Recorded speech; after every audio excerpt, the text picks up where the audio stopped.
Olá, pessoas, bem-vindas a mais uma aula Português em 5 minutos com a professora Rosi. E dando continuidade à nossa série Classes Gramaticais, falaremos hoje sobre substantivos e suas flexões. No caso, a flexão que nós vamos falar hoje é de número, tá certo? Ou seja, falaremos sobre singular, que é quando nós temos apenas um substantivo, e plural, como formar o plural, né? Ou seja, mais de um substantivo. O que é interessante é que, novamente, a história da língua está muito atrelada à forma como nós vamos escrever essas palavras. Então, assim como eu expliquei lá nas flexões de gênero, às vezes é só mudar uma coisinha de nada que já está ótimo. Por exemplo, na palavra menino. Se eu quiser fazer o plural, é só colocar um S e fechou. Ponte, que acabou em E. Só colocar um S e acabou. Já indico aí que está no plural. Porém, eu tenho que ter muito cuidado com a finalização desse substantivo, como ele está encerrado aí, o formato de escrita dele. Por quê? Por exemplo, se ele termina com R ou Z, não dá para colocar só um S, você tem que colocar o ES. Por exemplo, na palavra amor. Tá lá, só colocar amores? Não, né, gente? Coloca o ES. Por exemplo, matriz. Olha lá. Como que faz matriz, professora? Deixa assim mesmo? Não, coloca o ES, tá? Fechou. E aí você tem o plural dessas palavras. Por exemplo, o M. O M não é também só colocar um S no final. Por exemplo, na palavra garagem. Então, tá lá garagem com Mzinho. Preciso colocar o S ali para poder indicar que tem mais de uma? Então, tira esse M daí, você vai tirar o M daí e vai colocar o NS, garagens. Tudo bem? Então, palavras terminadas em M, põe ali o NS. Ok? E quando acaba com S? Aí tem que ter cuidado, tá? Porque eu posso ter mais de uma regra, inclusive. Porque o normal é eu colocar o ES. Por exemplo, se a palavra é freguês, e aí, olha, toma cuidado, porque freguês tem acento. Aí eu quero falar dos fregueses, ES. Só que, ó, perde o acento, hein?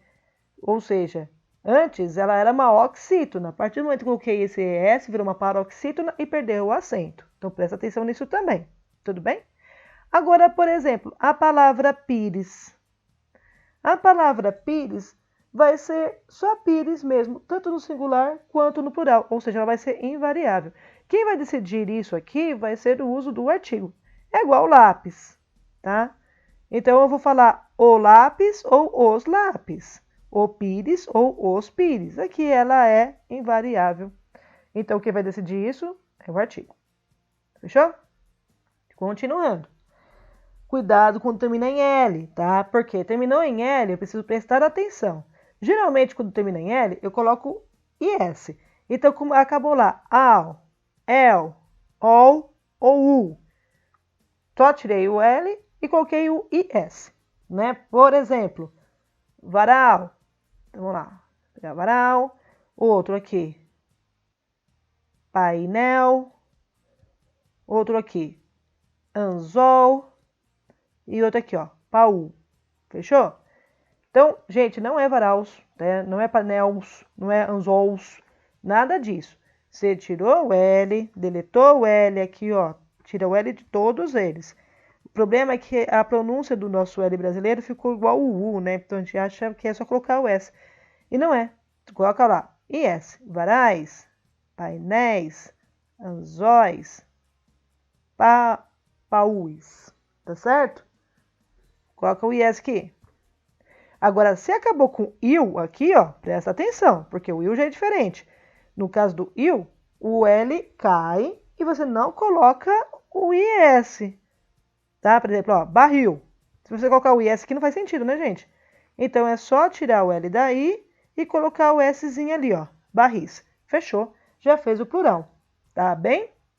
Presta atenção. Quando acaba com X, também não vai ter plural, não.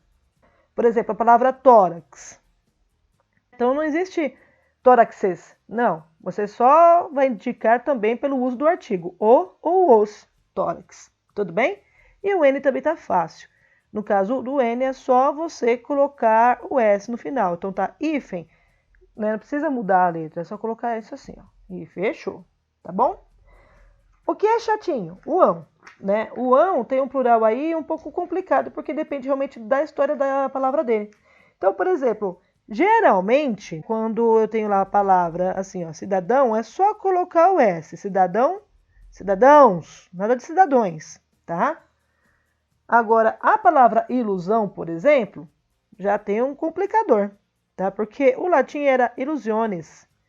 E aí, esse onis aí caiu, né? O onis, caiu o N, na verdade. E o nosso plural aqui virou ilusões. Então, fechou aqui, ilusões. Tudo bem? Aí mudou o finalzinho ali, a estrutura final, tá bom? Ou no caso do pão, né? Pão. Tem ali pão. Aí eu tiro só o e vai virar pães. Então depende, que era panis, né? No latim era panis. Então caiu o N aqui, ó o plural. Ficou pães. Tudo bem? Tem outras palavras que vão ter mais de um, tá, gente? Por exemplo, a palavra corrimão. A palavra corrimão, eu tenho aí como plural o corrimãos ou corrimões.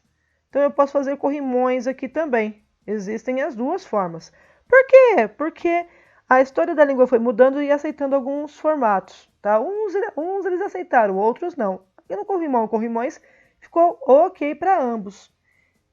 Por exemplo, uma palavra que tem 3 formatos também é o... Deixa eu pegar aqui para vocês, um minutinho. É o ancião. Então, ancião, eu tenho os 3 formatos. Eu tenho anciãos, anciões e anciães, tá? Então, anciões e anciães. Então, é aquele tipo de palavra. Tá com dúvida? Dá uma olhadinha no dicionário para poder verificar, tá? Você não é obrigado a saber de tudo, mas tem que saber que existem mais de uma forma.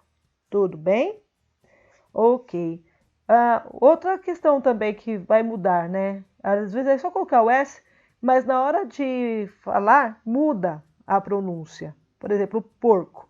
Singular é isso, porco. Colocou o S, mudou a pronúncia, virou porcos, tá? Miolo. Tá lá, miolo bonitinho. Colocou S, miolos. Isso aqui é o chamado plural metafônico, porque a pronúncia muda conforme o uso ali da pluralidade. E por fim, eu tenho algumas palavras que vou colocar no plural sempre. Por exemplo, núpcias. Não tem singular, é sempre plural. Férias, tá? Féria, sem S é uma outra coisa. Agora, férias, que a gente está acostumado aí a tirar, sempre no plural. Tudo bem? Arredores. Arredores também sempre plural. Fezes, anais, costas, parabéns, reticências, sempre, sempre, sempre plural. Tudo bem? Então é isso. Espero vocês na próxima aula. Eu vejo vocês lá. Até breve.